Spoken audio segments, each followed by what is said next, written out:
We'll now start with our roundtable. I ask Mr. King also to join the roundtable. And I think in lack of a roundtable in the Foreign Office, the setting is more like a panel. I invite all the speakers of our roundtable to join us here on the podium. And while they take place and while I introduce them to the audience, I ask the technical staff to make sure that Professor Cameron can join us via Zoom. Please take your place. Take your chair. Thank you. Yeah, please.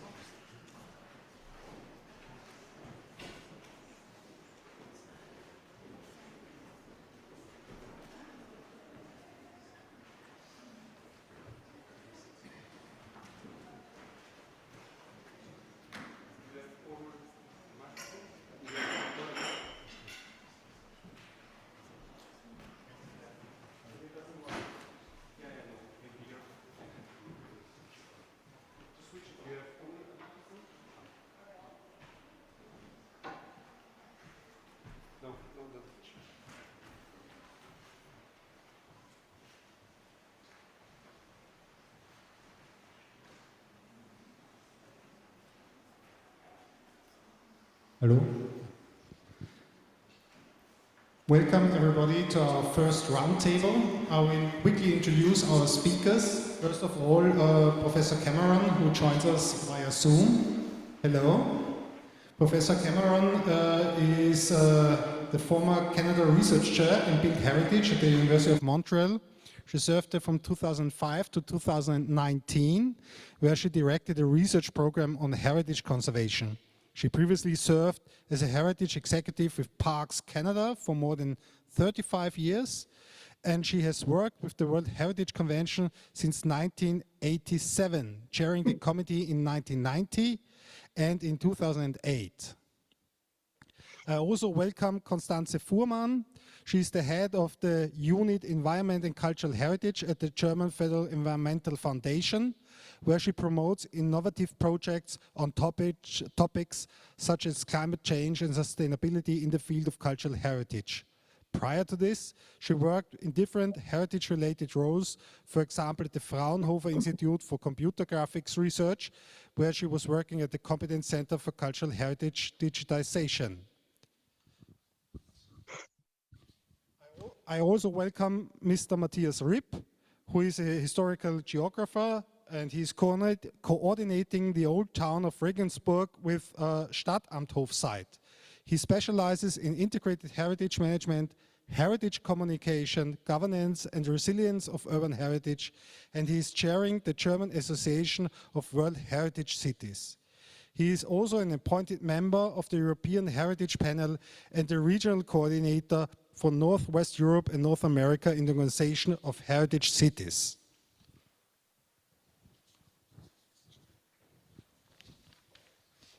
I also welcome Uli Frank Grebner, a trained biologist and conservationist.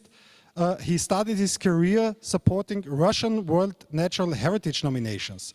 He became officer for science in the UNESCO Moscow office, later director of the World, sorry? Where are you? Monitoring and evaluation of WWF Germany. Sorry. Thank you very much. And he's this, as a CEO of Soccer Foundation, Greifswald, he was instrumental in the application for World Heritage of the Hyrcanian forests in Iran and the Eastern Mongolian steppes. Until recently, Uli Grebner was the managing director of the Biosphere Reserves Institute of Eberswalde University for Sustainable Development.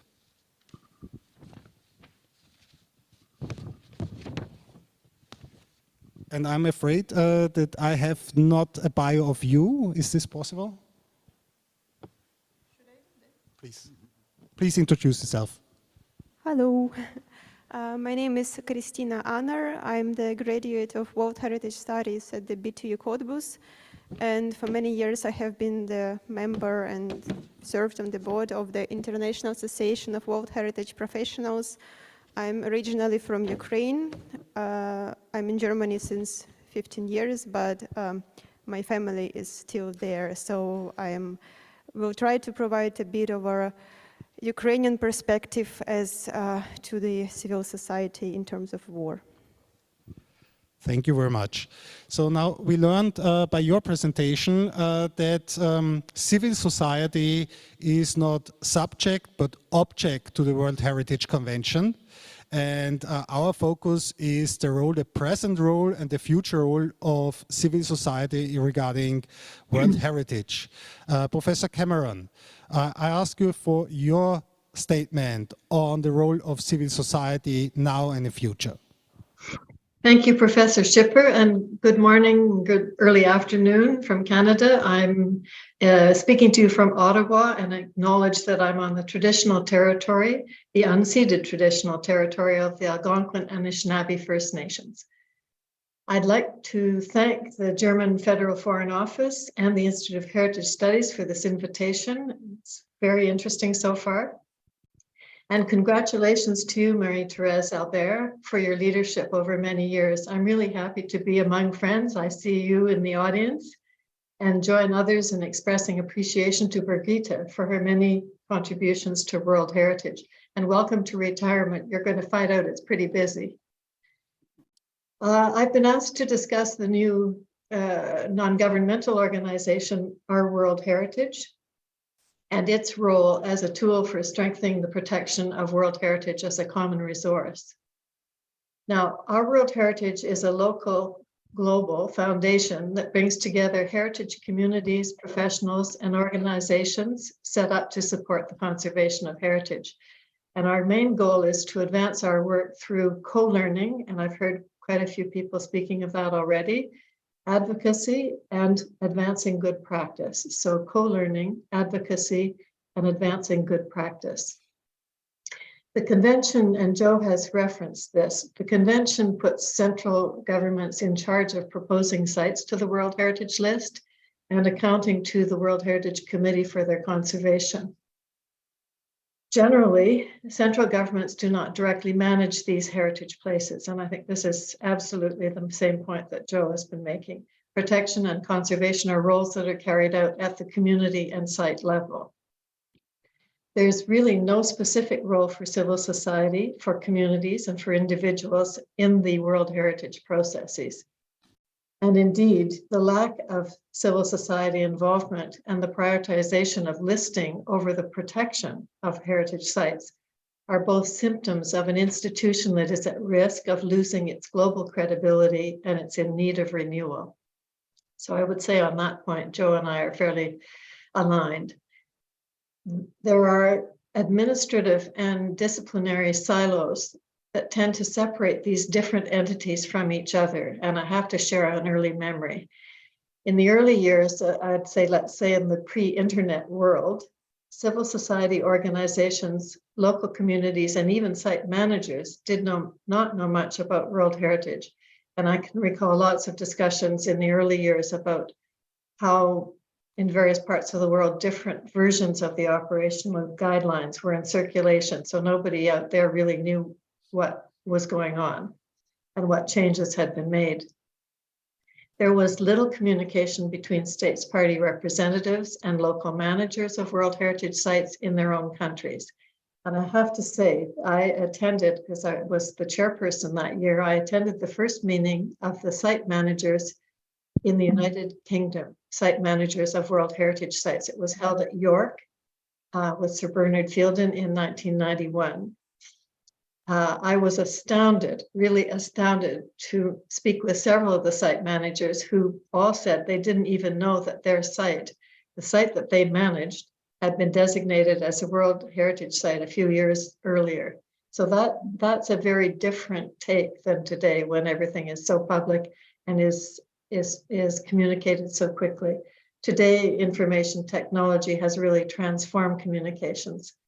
Information sharing is the new norm, and global networks are now commonplace. So back to the Our World Heritage Foundation. It is a child of COVID, ironically. It was launched on the 16th of November in 2020 as a global call for action to renew the spirit of the World Heritage Convention, and by doing so, to advance the protection of the Earth's natural and cultural treasures.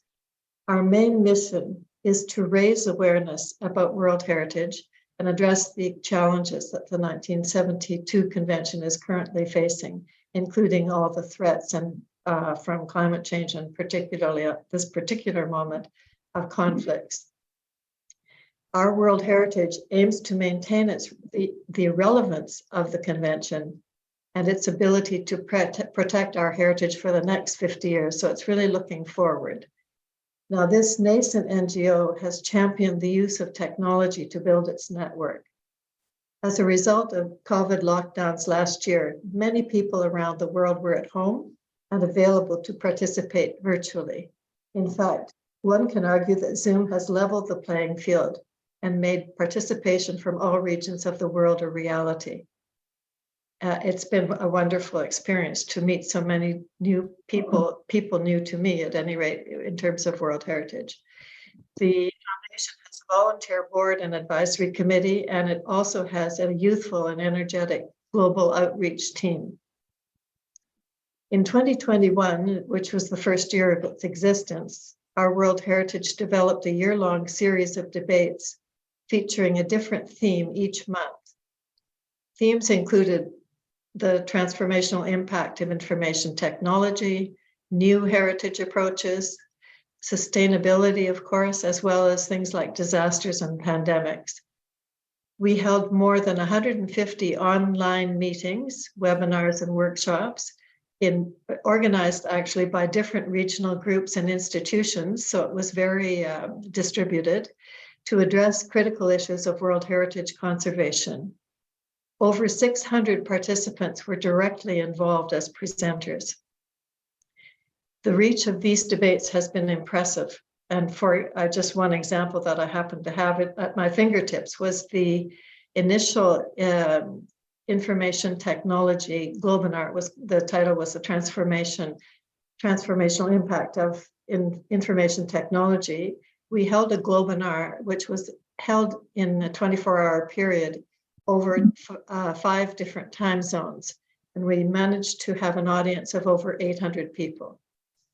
The reports and the Zoom recordings of almost all of those sessions are available at ourworldheritage.org. We have quite a strong website. Other activities of the foundation include newsletters, advocacy for urgently threatened sites, such as those in Ukraine, and the campaign we launched to try and save the grain silos in Beirut. And this is really, as Lazar has said, it's to alert the world to these issues and to give visibility to them. Our World Heritage operates a active social media platform, or platforms, I should say. We're in several different platforms to support these exchanges. Taken together, these activities have broadened the conversation to include multiple stakeholders and bring together heritage voices that generate new perspectives, new points of view, and new sensibilities about global heritage. I think they're absolutely essential to restoring confidence and awareness of World Heritage. This year, our World Heritage celebrates the 50th anniversary of the convention with a Globinar on November 14th, which will happen in 3 time zones, and that brings together local communities and practitioners to hear from each other about how to conserve and manage natural and cultural heritage properties. The next day, on the 15th, our World Heritage is going to hold a symposium in Florence, partly in person and virtually, focused on how to enhance the involvement of civil society organizations in the stewardship of World Heritage sites. And then on November 16th, the actual anniversary birthday of the adoption of the convention, we will have a celebratory seminar. So that, in a nutshell, is this new foundation, Our World Heritage. I'm convinced that these programs and the powerful network of non-state actors that have chosen to become involved with our World Heritage, it's all volunteer and people sort of say, yes, I will do this, I want to be involved. I think these are useful tools to mobilize support for protecting World Heritage Sites in times of peace and in times of war. So those are my opening comments. Thank you very much.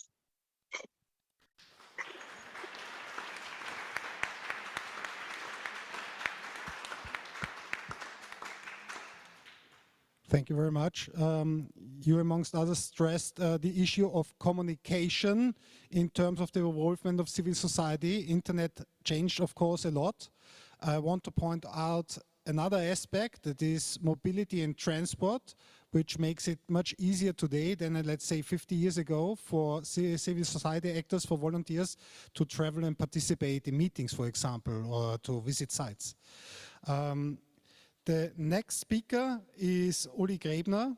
I already introduced you, and you are not just a founding member and member of the board of World Heritage Watch, but also as a biologist, a former director of the World Wildlife Fund in Germany. So you have a double perspective on natural and cultural heritage.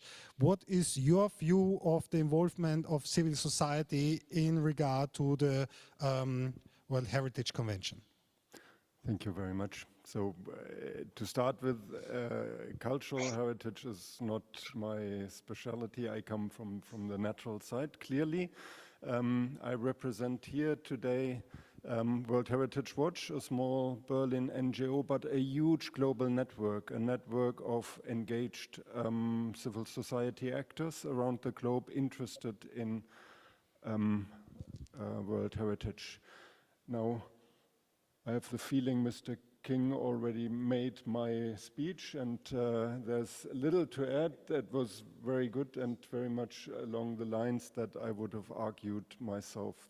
The World Heritage Convention is an agreement between state parties, clearly, but it is a convention of big relevance and importance to people everywhere. And we should not forget about this link. And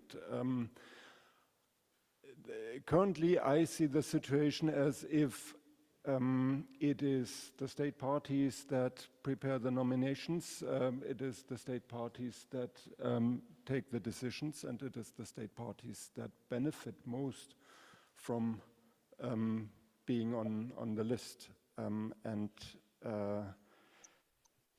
In this situation, you could come to a point where political thoughts are more important than technical advice. And here I see, in a maturing convention, it is really important to have good and solid checks and balances. So when you said we don't need much more advisory bodies, yes, I agree to that, but nevertheless involving civil society more in the convention, I'm convinced would be of much help. Think of other areas of public interest where you also have watch organizations that help bring to the light important facts. So what speaks in favor of civil society? To my understanding, civil society can do a lot where others may not be in an as good position. Civil society is fast and flexible. To give you an example, World Heritage Watch was among the earliest, and maybe the earliest organization providing materials, stocking and packing materials to museums and heritage sites in the Ukraine to make sure that in this crisis the valuable things are stocked or maybe even taken away. Civil society has the local knowledge, has the local understanding. And here World Heritage Watch annually brings together local knowledge from World Heritage Sites from around the globe. We started in 2015 with this report, and I was just given the very new report 2022, the World Heritage Watch report, which is as of now also online available.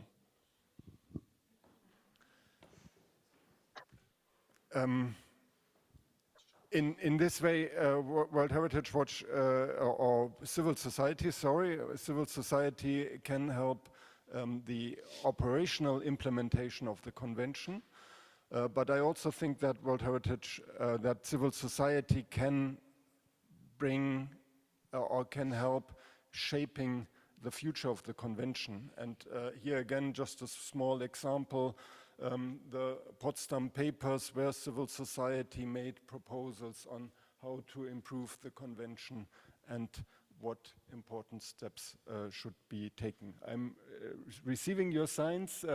I leave it here for the moment. Thank you. Thank you very much. It goes without question that civil society should play a stronger part in protecting World Heritage, but the question is at what level, when and where.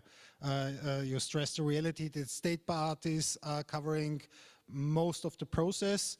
Is it a reasonable view that a civil society will get more involvement on the state party level already, or with UNESCO? So this is maybe an issue that we can discuss in the second round. Now we'll ask Constanze Fürmann to take the word. You also in some way have a double perspective. You are in cultural heritage, but you are working for the Bundesumweltstiftung Environmental Foundation, where you heading the Office for Cultural Heritage Protection and Climate Change. So what is your perspective on civil society involvement? Yeah, thank you very much. So taking the perspective actually of foundations and the role in society when it comes to safeguarding cultural heritage, in this discussion I would like to point out that actually in my view emissions, the German Federal Environmental Foundation's aims as one of the largest foundations in Europe for environmental protection, but also the protection of cultural heritage. So what us actually makes us unique is that we, from the beginning on, and that is 30 years ago, we actually brought together already sustainability and cultural heritage together. So when we were founded in 1990, we actually have recognized the importance of cultural heritage as an important driver for sustainability. And that is also because the guiding principles of our foundation are the sustainable development goals also and the planetary boundaries. And I think in this context I understand also the work of foundation as one of the key players in civil society to be complementary to the work of the UNESCO and the World Heritage Committee, which also includes support in implementing sustainable strategies and cultural heritage management. And this actually in three ways, if we look at the role foundations actually have in the broad cultural landscape. So that actually brings me to the first point, which is that actually foundations can support innovation and heritage science, which is actually needed when it comes to damage investigations and conservation strategies. For example, my foundation fund projects that actually can help the heritage sector to advance and better tackle future challenges such as climate change or any other harmful environmental influences. So in this role I actually oversee, or we see ourselves as foundations as a driving force for progress, and that actually also brings me to the World Heritage Convention, because for us it's always very important to analyze in our funding decisions, to analyze the decisions from the UNESCO and also the policy amendments in order to identify gaps and to fund projects that actually help advance the World Heritage Agenda. And to highlight one project, for example, we funded just recently a project that was about climate change and IPCC, where we actually brought together the UNESCO, ICOMOS, and also the Intergovernmental Panel on Climate Change to determine the contribution of heritage to tackle climate change and to also give heritage a much higher role on the climate agenda. And I think that is also very important because cultural heritage can play can be seen as a key resource for climate change mitigation and adaptation. And here we as civil society can also respond to the long-standing call actually of the World Heritage Committee to intensify the cooperation of state parties with the IPCC in this case. So this is one point, and the other point is that foundations can actually also bring together relevant stakeholders to advance dialogue and to push forward a dialogue on relevant topics. For example, foundations, and that's, I think, very important, provide trustworthy platforms for open communication, and we can also be mediators between contrasting viewpoints. And as we know, heritage decisions can often be very controversial, especially when it comes to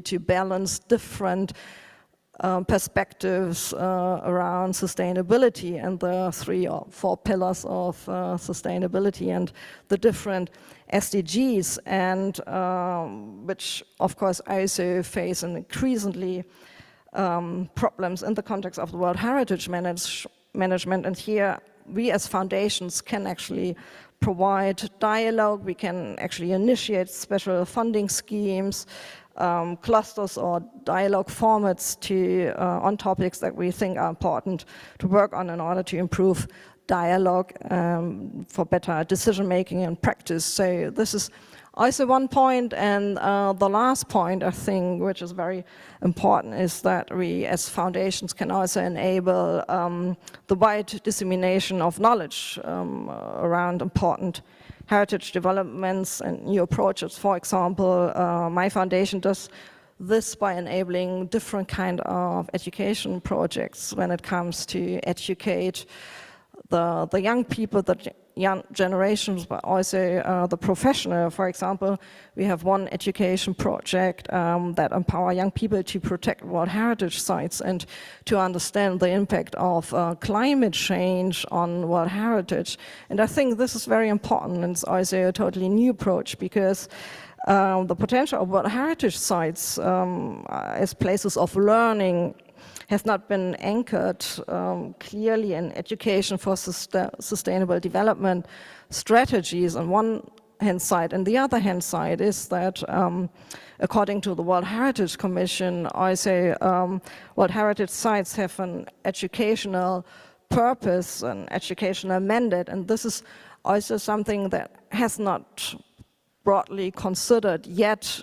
Also, state parties are obliged to inform about all different kinds of damages and, for example, climate change happening on heritage sites. So that's actually something that we as a foundation think together, like climate education in combination with the education for sustainable development. So I think that's definitely a strength for foundations to come up with new approaches and also to be a kind of trendsetters for new ideas when it comes to dialogue formats, for example. Thank you very much. So it was the position of ICROM as well as World Heritage Watch that the World Heritage Convention lacks the possibility for the civil society to get involved throughout the whole processes. But nevertheless, the Deutsche Bundesumweltstiftung is one tool, one option provided by a state party for the civil society to get involved by contributing funding to activities. we are actually not a state foundation. It's kind of irritating because we have the federal in our name, but we are funded by civil law, so we have a kind of situation. So it's more complex than this, So it's but anyhow, it's actually funding, private, yeah. long-term funding, that Yeah. is one tool to enable civil society also to get involved on a higher quality level. Yeah. Yeah, thank you very much. Now, Christina Ahner, I apologize for having dropped your bio earlier. Yeah, you are here representing the International Association of World Heritage Professionals, and you studied World Heritage at Cottbus. Anyhow, you also have a background in marketing and public relation.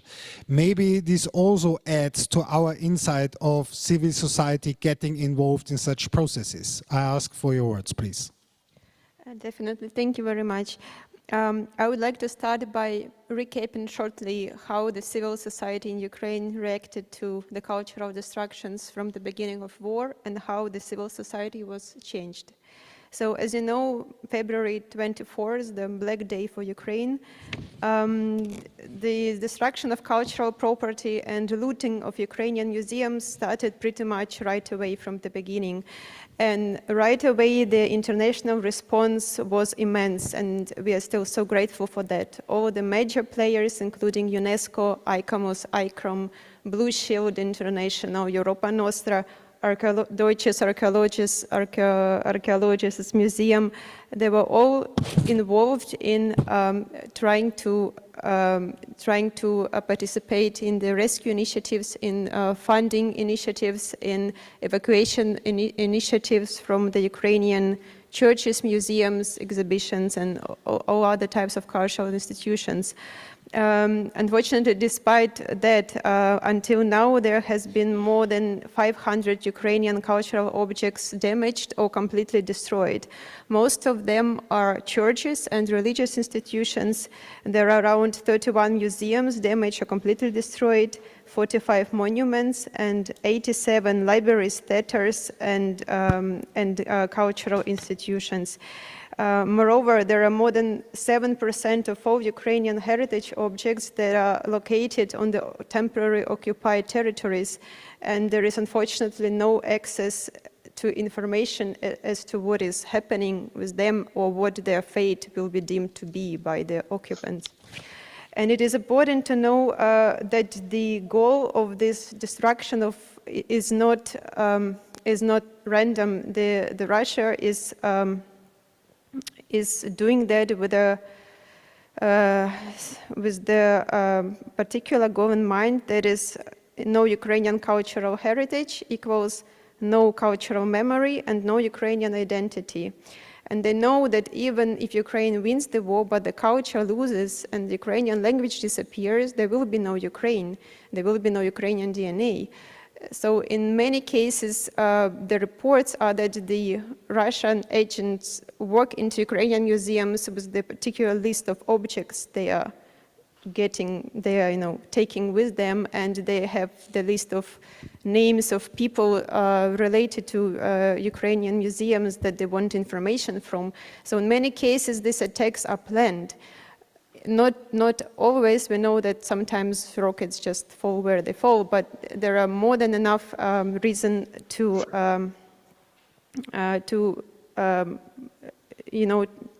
realize that there is a definite and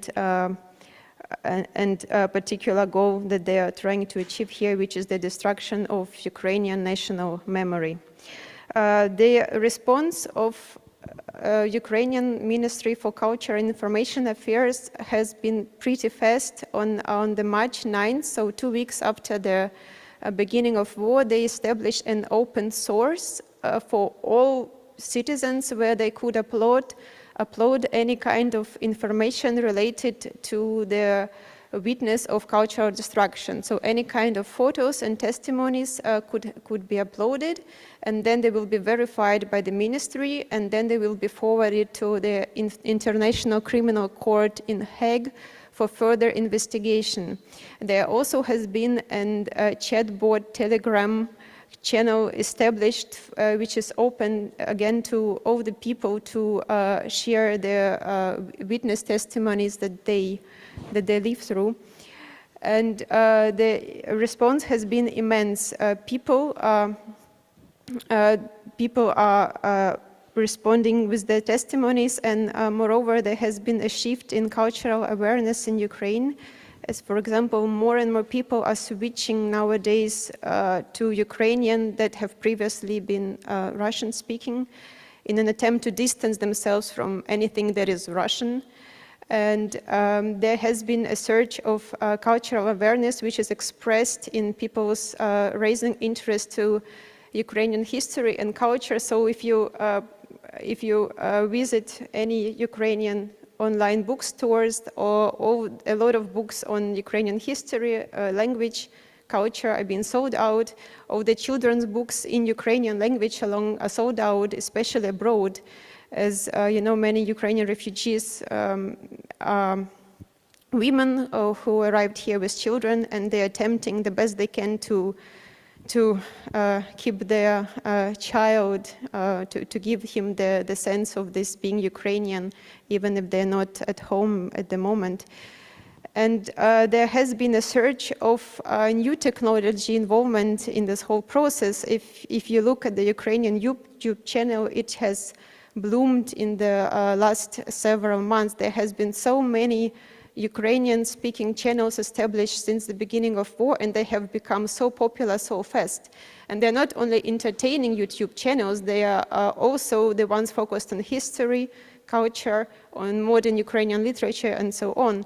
And it might seem superficial at first, but I think we can all assume the effect that YouTube has on younger and on future generations. So this is not to be underestimated.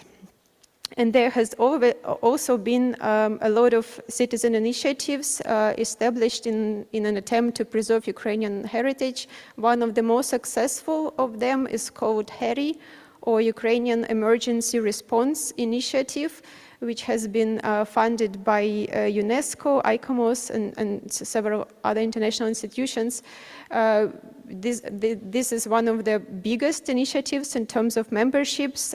They involve the members of the Ukrainian Ministry of Culture. They are the museum employees, so any cultural actors, but also the volunteers from the civil society who are undergoing very fast on the training on the way, and they're getting involved with cultural preservation right away. The activities of this initiative involve protection of cultural heritage in times of war and post-war reconstruction of the damaged heritage. So they've been heavily involved with several museums by helping them to evacuate the objects. For that, for example, the international friends have been sending us a lot of packaging material, as the packaging material required is specific in the area that has to be in not flammable blankets and on all kinds of specific museum stuff. And they have also been involved in a new technology application to this process. For example, the 3D scanning of the objects is heavily on the way. So they're trying to digitalize, to document all the heritage, to preserve it before it is getting lost forever, possibly. The IT companies in Ukraine have been providing free cloud space for this purpose.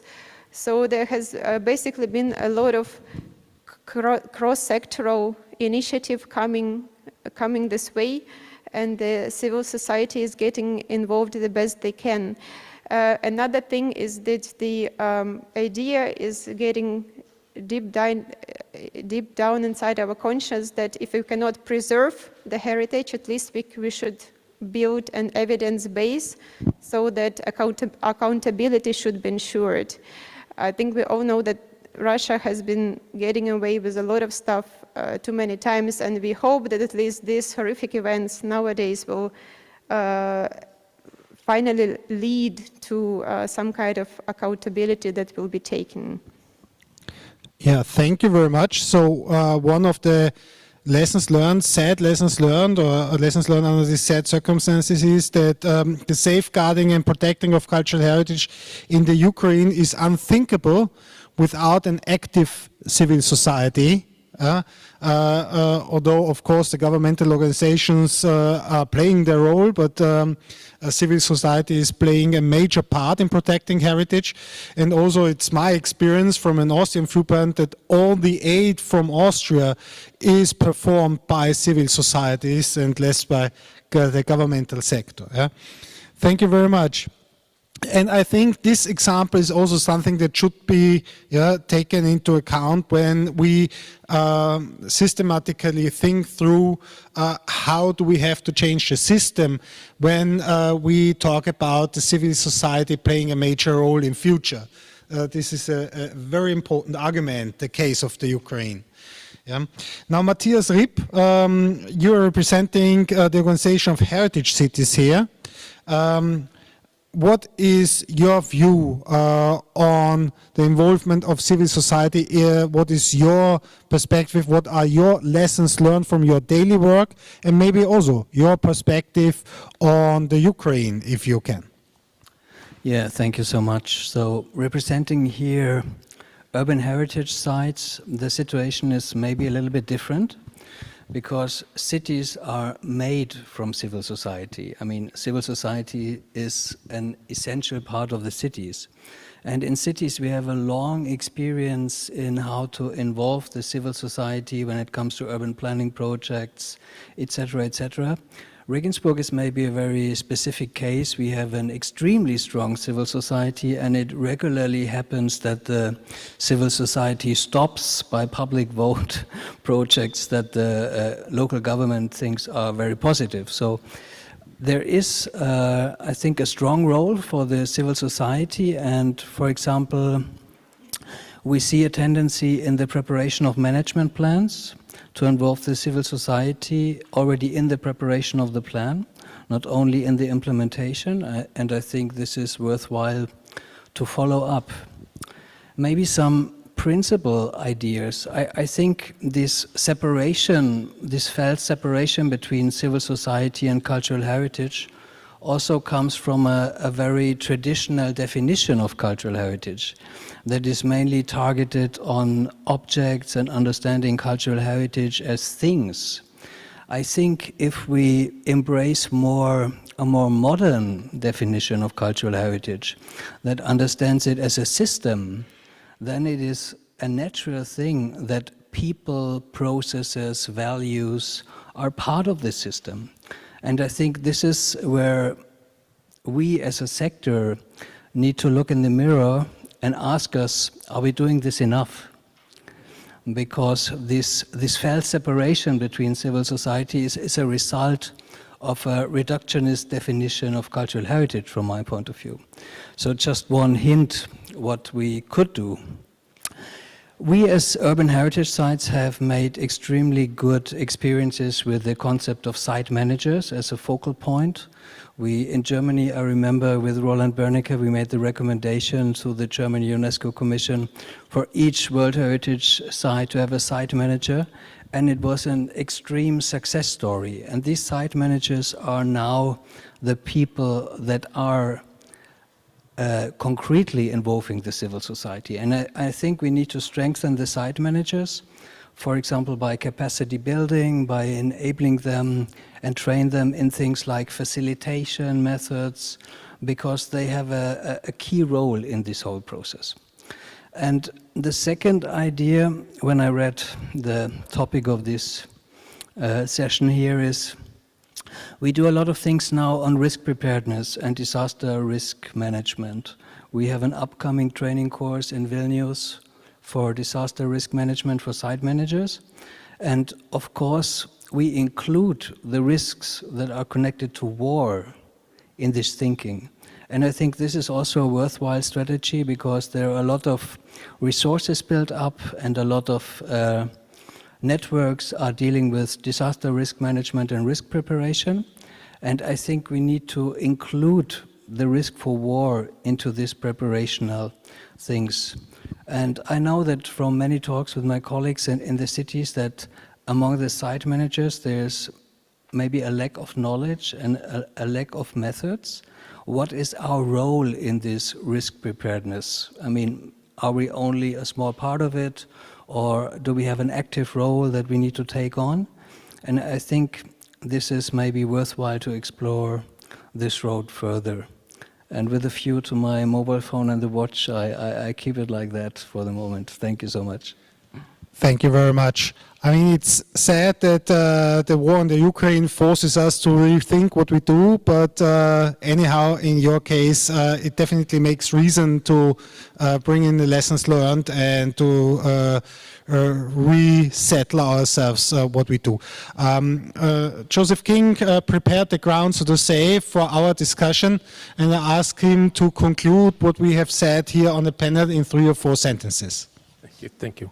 I'm not sure that I can ever do that, but the 2 issues, listening to the interventions here, 2 issues came to my mind.